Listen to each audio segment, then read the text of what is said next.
Hello and welcome to my September wrap-up video. I am overly excited to get this to do this.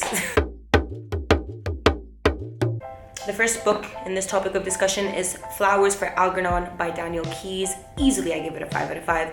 Beautifully written book. It's about this 30-something guy who's mentally disabled and he's undergoing an experimental procedure to become smarter.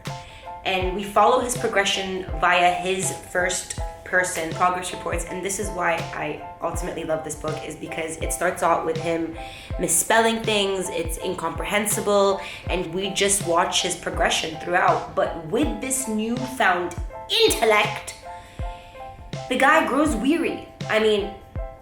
He starts to dissect his memories. He realizes, oh my God, I've had childhood trauma, emotional abuse, neglect. I was unwanted.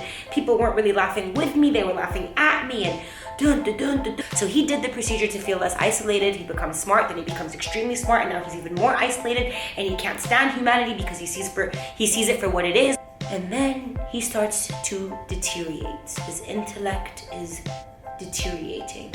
I couldn't handle it when he misspelled his first word again. It is just a heavy book. Ignorance is Bliss plays a tune throughout the entirety of this book. I highly recommend it. I absolutely love this book. Give it a go if you can, and yeah. We Were Liars by E. Lockhart. I give it a 3 out of 5, a 3.2 out of 5. It wasn't necessarily a great book, but it did make me sob, which doesn't really happen. I don't cry when I read. I get sad reading certain books, but I don't physically cry, and this book, for some weird reason, did it for me. The plot's whatever. We're following this wealthy family, the Sinclairs. They go to the summer on the private island, and something drastic happened, but we're trying to figure it out through the main protagonist who had an accident, and people are kind of stepping around telling her what happened because they just don't want to trigger something, I guess. And then you find out what happened, and it just breaks your heart. This book touches on friendship, it touches on love, it touches on race, family dynamic, ownership, inheritance. It's Okay, sorry, so I got a bit cold. Our house is freezing. Next are the 2 plays that I read this September. One being a reread, which is Who's Afraid of Virginia Woolf by Albee. I love this play. I think watching it is better than reading it. It's about a married couple and then a newly married couple, and they're both heavily drunk coming back from a cocktail party. Things are said, things are thrown at, people are hit. It's just dysfunctionally functional. I give it a high 4 out of 5, but I do recommend watching it instead of reading it. It's a great watch, and Elizabeth Taylor kills it. The other play I read is All My Sons by Arthur Miller. I ruined this read for me because I ended up reading it in an intense southern accent throughout, and it completely muted the emotion of this play. Luckily, I did watch it right after I read it, so I was able to experience the true emotion and drama of this play. It's post-World War II. 3-4 years later, there's a son missing in action, could be possibly dead. His dad is sitting on guilt. His mom is holding on to hope. A tree is fallen, struck by lightning on a certain day. The widowed of the dead, or not dead, is back. The brother wants to marry her. The brother of the widow is come to seek revenge. So much is happening, and it's really good. I recommend it. Next, and I'm gonna do a quick walkthrough because I'm really tired. My Sister, the Serial Killer.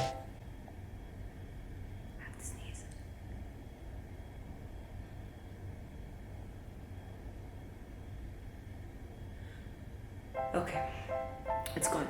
My Sister, the Serial Killer by, I'm gonna call her Opie. This book is just funny, that's it. It's just funny. I give it a 3 out of 5. It stays constant. It's just about 2 sisters. One ends up always killing her boyfriends. The other one just helps her clean it up. And then she starts dating the guy that the sister who cleans up the murders, who helps clean up the murders is Crush, and it's just funny. Nothing else, just funny. Next on the list is Patrick Susskind's The Pigeon. I love this author. He wrote one of my favorite books. This book is solid 4 out of 5. It's short and it's fun and it's great, and it's by one of my favorite authors. He wrote my favorite book, Perfume, the story of a murderer. It's about a guy who, like, throughout his life is just rejected, and he finds security and comfort in solitude and routine, and all of that is obstructed by a pigeon. One day he wakes up and he wants to go to work, and there's a pigeon, and everything just goes downhill from there, and he just has a massive crisis. What is next? What is next? Ooh. The Chain by Adrian McKinty. I hated it. Like, honest to God, this really comes to show you how people pay for advertisements and the industry is all fake, because the reason why I got this book is because it was all over Twitter, it was all over YouTube, it was on Jimmy Kimmel.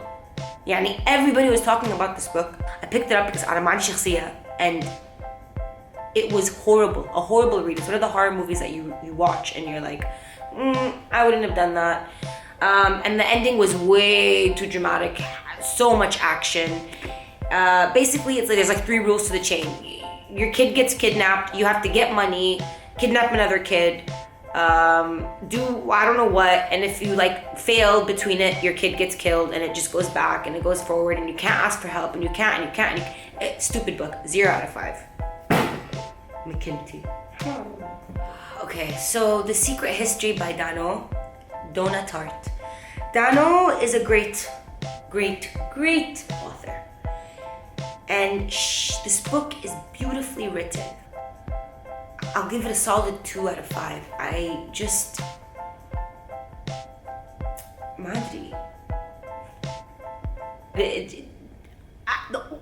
hate the characters. I hated the characters so much. They're snobby, they're pretentious. Yani, the only way I can describe this book for you is Tumblr circa 2012-2013. You get to the climax by 200 pages, and then it's like another 300 pages of just them going downhill by smoking and drinking and smoking cigarettes and smoking cigarettes and like smoking cigarettes, and guess what? We're smoking more cigarettes, and yeah, we're cool again. I don't recommend. So this book is about five students who are already in a Greek class, and this one main protagonist who wants to join this elite Greek class in this like elite hard to get university, and everybody is so smart, and this like class is it's hard to get in it, and he finally gets in it. Honestly,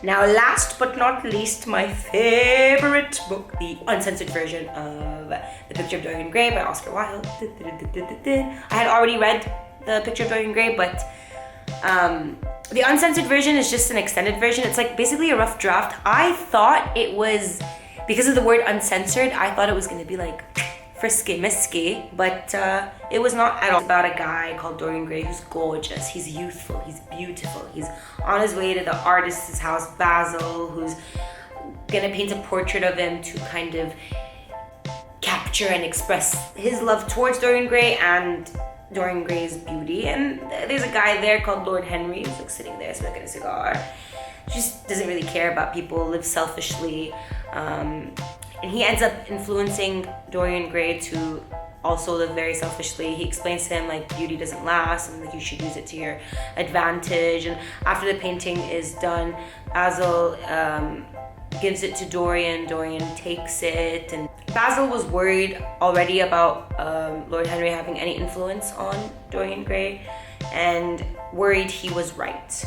He got into Dorian's head. He explained to him like, you know, beauty is how the world goes round. You want things done, you can use your youthfulness and beauty, but it doesn't last, blah blah blah blah blah blah blah blah blah. And he got in his head. The painting really captured his youthfulness and his beauty, and he just kept thinking like, wow, this painting's gonna stay young and I'm gonna grow old and ugly. Inspired by Lord Henry, he lived extremely egocentrically. He was just doing bad things, you know, really saw himself better than people. Slowly the painting was getting older and uglier, and he wanted to try to save it, but he couldn't, so he just ended up hiding it, and then, you know, stuff happened, people got killed, yada, yada, yada, yada, yada, yada, yada. Read it, it's a really good book. I'm so tired, by the way. I know I feel like my energy just kind of died down, but it's because it is way past midnight and I'm extremely tired. And I always say this to anyone reading Oscar Wilde. If you're not gonna read it for the story, read it for the prose and the dialogue and the wits and